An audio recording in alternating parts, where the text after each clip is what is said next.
please. Isaiah Collier. Last time we discussed Isaiah Collier on this show, I declared that Michigan would not be getting Isaiah Collier. Stop the presses. I may have said something wrong on this episode. I've done that before. I don't do it often, but I do it sometimes. Michigan is not out of the Isaiah Collier recruitment, contrary to what I said 2 weeks ago. I was in my feelings. I was a little bit, again, I think presumptuous along phase 1 and phase 2 of this recruitment. After the Michigan visit, I was like, oh, I think they lead for him, because that's what I was hearing from people connected in the recruitment. Then 2 weeks later, I was like, they're not getting him, because that's what I was hearing from people connected into the recruitment. Lesson learned, Cart. This is a confusing recruitment. It's a very quiet one. It's one that's going to drag out, in my opinion. There have been some sad family news for the Colliers. Someone close to the family recently passed away. That is impacting the decision timeline as well here. So all that said, the latest rumblings are that Michigan is very much in this recruitment. Someone from the USC, I guess, paid insider boards has said that USC is out of the recruitment. They believe Michigan to be the leader at this very state. I think Cincinnati is actually still in this, despite people writing them off a while ago. Long story short, nobody knows, but Michigan still feels great. The one driving thing from the people that I do talk to regularly who are in the know on this recruitment and talk to the staff regularly say that Michigan staff has held firm in the fact that they feel like they are in a great spot for Isaiah Collier. Do you buy that? I do, just because to be honest with you, like, obviously when we first talked about this, I was excited because there was so much momentum with my team at Michigan State during recruitment. And then coincidentally, you saw Michigan going down with the Collier kind of being out of the running. But to be honest, I think it makes a lot of sense for him to go to Michigan. I think that it would be good for not only his development, but I think that the team would fit really, really well with him.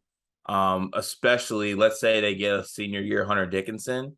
Like, that's a perfect fallback for like a star point guard that, like, if everything else breaks down, if you're struggling a game, throw it to the 7'1" lefty that has put up double doubles throughout his whole college career, has been flirting with All-American teams throughout his whole college career, has National Player of the Year type talent. Like, that is the type of player he is. That's a great fallback plan. They got some other young guards, young pieces on that team. Let's say that Jet doesn't have, the one and done type year. I don't think he is going to have that type of year. I think he's talented, but let's say he doesn't have a one and done type year. You match that up with him. You got another year of experience. Doug McDaniel, maybe even guys like Kobe Buff can take a step. You got Yo-Yo as well. Like the team. Sorry, I still believe in Kobe Buffkin. I'm sorry, You're drinking the Kool-Aid, man. You're drinking. Yeah. Oh yeah. Never. Oh, I'll never ever will. I still will drive right now to Ann Arbor and take that man back to East Lansing and suit him up. I don't know why at this point with the way things are trending for Michigan State. I'm shocked that you're still saying that. I mean, look, I believe in Kobe. I am rooting for Kobe, but I don't believe in Kobe. I think he's really, really proven at this stage he's not going to be what Michigan needs at that spot, but we'll see. Yeah, I mean, we'll see. But anything, back to Collier, I think that it would work extremely well for him to go to Michigan, and I still believe that he'll end up at Michigan. I don't think Juwan, as much as I talk about it, like, him not being able to, get it done, develop players, whatever like that. If it comes down to recruiting, Juwan gets it done. He gets his guys, he gets his recruits. I have faith that they'll be able to get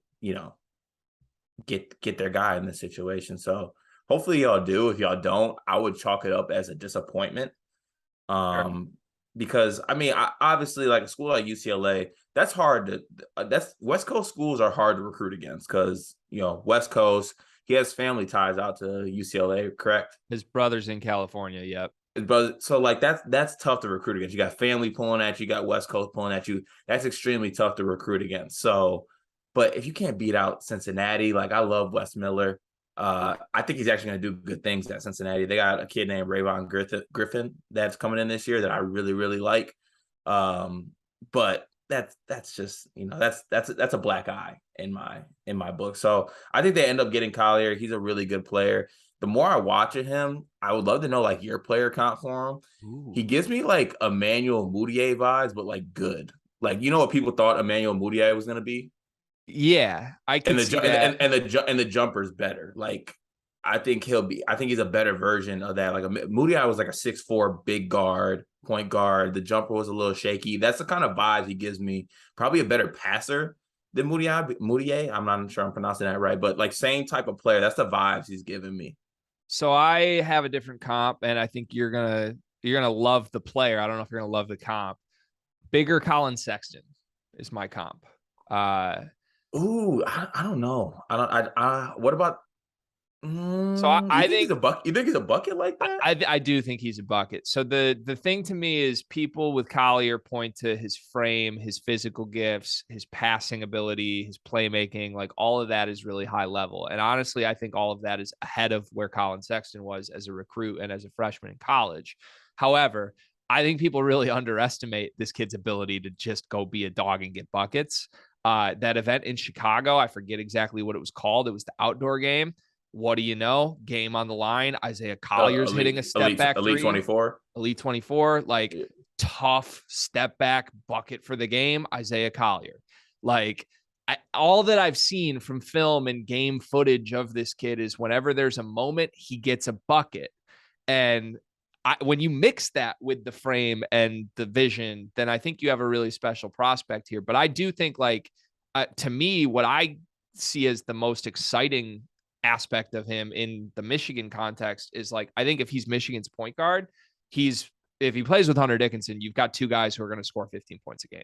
Like, I don't see how Collier doesn't get there. I don't think he would be a setup guy at Michigan. I think he would be a get to the rim at will, mix in 3 or 4 3-point attempts off the dribble per game, and he's going to fill it up. Like, he has that level of ability to me. Yeah, I don't know. Colin Sexton was a different level bucket. Like, I'm not saying Collier's not a bucket, but Sexton was But it was like a all next of his level bucket bucket. stuff was like still like, And Colin Sexton did not pass. but Sexton was kind of be a bully though, right? Like it wasn't. I don't think Sexton was ever like a knockdown three-point guy. I don't necessarily know if he was a bully. He was just kind of crazy. I Like Sexton was. I think Collier Like, has some of that. I think he has some of that. okay, I really do. I like my comp better. Yeah, because it's Emmanuel Mudiay and he stinks. Of course, you like that comp better. I said better Emmanuel Mudiay, by the way. All right, so gun to your head right now, Collier to Michigan. That's your answer. Yeah. Gun to my head, I'm going to say UCLA right now, but I think it's UCLA or Michigan. I'm still not going to buy Cincinnati at any point. I'm going to believe the USC insiders who say USC is out of it. I think it's 50-50, and I just think the longer this drags out, the worse it bodes for Michigan. It's UCLA is just so interesting to me, and I don't want to get caught up on it. We can go to the next topic, but like, there's no way that people are just that like enamored by Mick Cronin, are they? I mean, Like, do people just really want to play for Mick? I mean, obviously, like Westwood, UCLA, like facilities, amazing, jerseys, fire, gear, fire, Jordan, all that. Westbrook, Kevin Love, Performance Center. Like, I've been to UCLA's campus. Like, I get it. I would want to go to that school too. But at the same time, it's just like, is Mick Cronin that dope? Pauley Pavilion actually is like, I get it's like historic, but it's not that great. yeah, can we put the fans on the hot seat of both UCLA and USC? Like just West Coast Northwesterns joining the Big Ten? Is that what we got here? I mean, nobody was at the football games this weekend. So I don't know what to say. Like you got Caleb Williams and Jordan Addison coming to put on a show, and there was like 1,000 people in the stands. So I don't know. I don't think people love Cronin necessarily, but I do think there is a type of recruit, a demographic of a recruit that is wired to mesh with him, almost like there is with Izzo. Like there would be a lot of guys who are turned off by everything that Izzo is, but the ones he does get, the Jeremy Fears is that really are a perfect fit mentally. It's like, oh shit, what a match made in heaven. I think that's the same with Mick Cronin. And honestly, I think Isaiah Collier is right in line with that. I think he's that type of dog. He wants to get after it defensively. Yeah, So I can see that. That'd also be hilarious. Like the storylines that come with this, like if he goes to Cincinnati, like not only did he beat out Michigan, but Mick Cronin literally loses a recruit to his old school. Yeah, that's tough. That'd be hilarious. But That's a tough anyway,